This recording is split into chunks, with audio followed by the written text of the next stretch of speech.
Hey there, creative minds. Welcome back to Season Pickersz, the ultimate hub for unleashing your creative superpowers.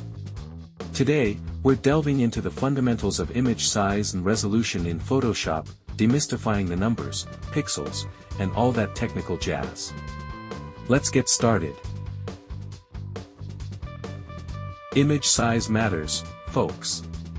Whether you're working on a digital masterpiece or prepping an image for print, understanding the concept of image size is crucial. It's not just about making your picture bigger or smaller, it's about maintaining quality and clarity. Let's break it down. Open up your image in Photoshop, and head over to Image Size. Here's where the magic happens, the Image Size Dialog. This is your control center for manipulating the dimensions of your image. Don't be intimidated, it's your friend. Now, let's talk about resampling. It's the process of changing the number of pixels in your image. But beware, too much resampling can lead to quality loss. Understand the balance between resizing and maintaining sharpness. Remember, it's about finding that sweet spot. Resolution, the often mysterious number tied to image clarity. It's expressed in dots per inch, DPI, and determines the quality of your print. Low resolution may result in a pixelated disaster, while high resolution ensures crisp prints.